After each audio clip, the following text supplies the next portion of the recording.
अस्सलामु अलैकुम वरहमतुल्लाहि वबरकातुहू। एक साहब ने सवाल किया है कि बिज़नेस करने के लिए लोन लेना जायज़ है? अगर जायज़ नहीं है तो और कोई सूरत बताएं। तो इसका जवाब ये है कि सूदी लेन देन की हुर्मत बहुत शदीद है। अल्लाह ताला ने सूदी लेन देन से बाज न आने वालों के ख़िलाफ़ ऐलान जंग किया है।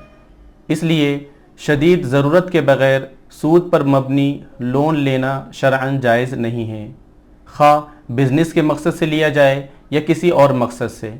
लिहाजा आप बिज़नेस के लिए सूद पर मबनी लोन न लें। ज़रूरत की तकमील के लिए कोई मुबाह तदबीर तलाश करें, मसलन किसी से कर्ज़ ले लें या किसी के साथ शराकत या मुज़ारबत का मामला कर लें, और साथ साथ अल्लाह ताला से रिज़्क़ हलाल के लिए दुआएं भी करें।